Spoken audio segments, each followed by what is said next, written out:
You're late. Honestly, I don't know if I will give you another chance. You know naman na being late and cheating have consequences. So, your presentation is on Thursday. I'm expecting up to standard. Huwag niyo akong i-disappoint. Yes, sir. Yes, sir.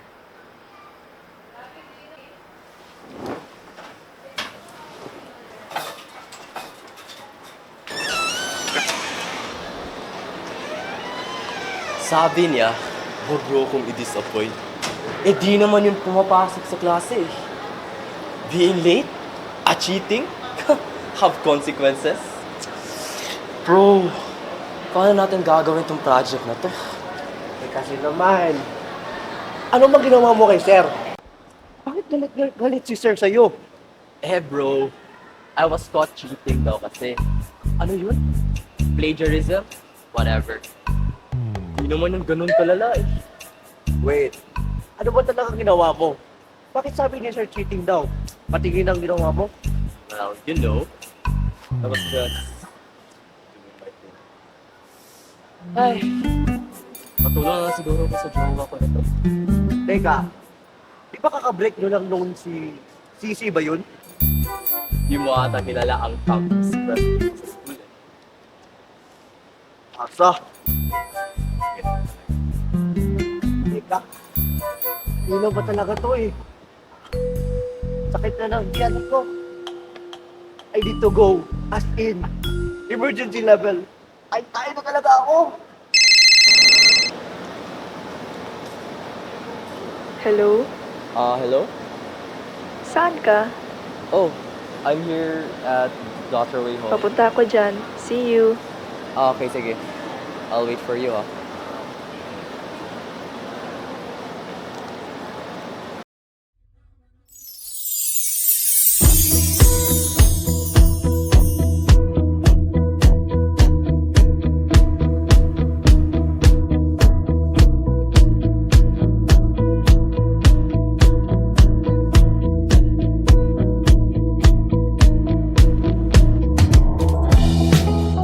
Oh, hey. How's it I'm going? good. Kaya kita pinuntahan kasi I wanted to invite you for lunch. Oh, walang problema. Game ako dyan. Doon pa rin ba sa usual place natin? Yes, pero oh no, I just remembered my class pala ako. I have to go. Bye. Sige, sige. Bye. Uy, nababaliw ka na naman. Gagi, pre. May kadate ako mamaya. Ulol, baliw. Teka, ano pa nangyari sa'yo? Sakit ng kalborana.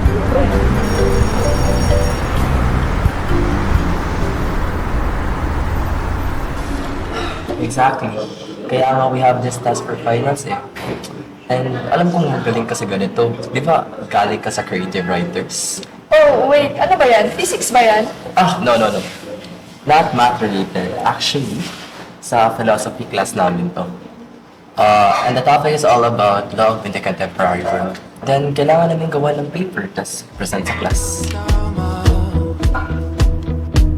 Nang sinag sa iyong kutis na kayo manggiyusan ba ako dinadala?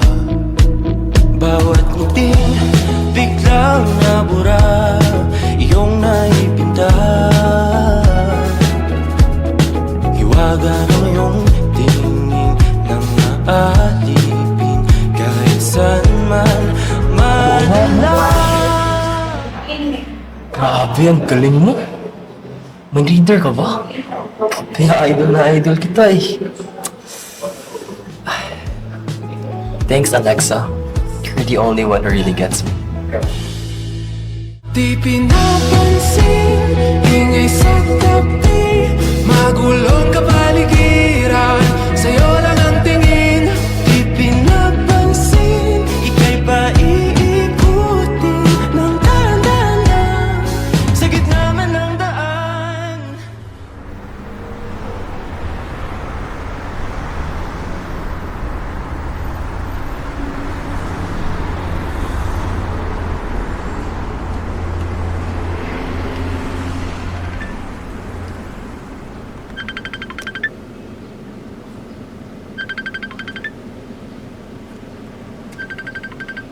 Hello Mark, saan ka? Hello? Dalian mo. Ikaw na mag-report.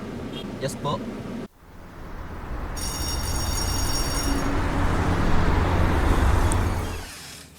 So you're late na naman, Mr. Mark Tolentino. Sige, simulan mo ng report mo.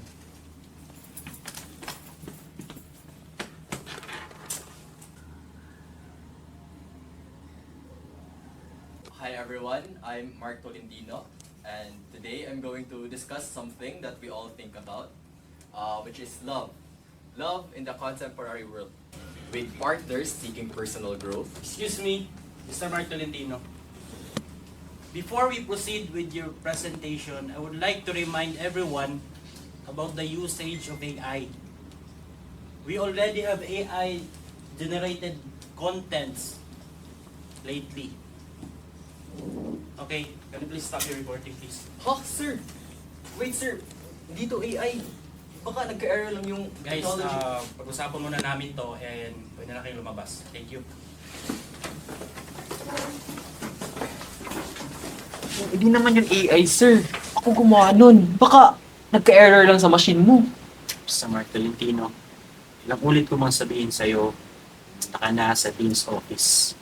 At yun pa rin, binigyan mo kami ng AI-generated content katulad nito.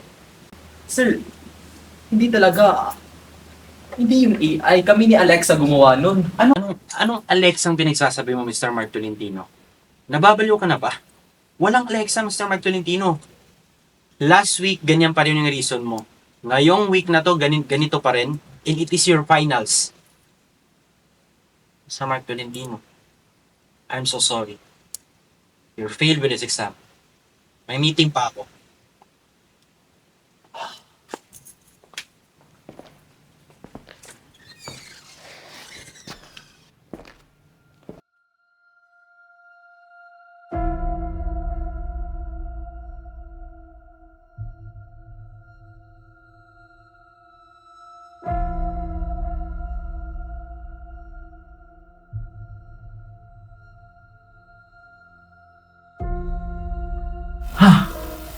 AI? Tawagan mo nga si Alexa. Hello? Hello, Mark. Alexa? Anong nangyari sa'yo? Kita tayo later. Okay, see you later, ha? Stress na ako sa finals ko eh. Sabi ni Sir, AI daw. I'm not AI, I'm Alexa. Ah,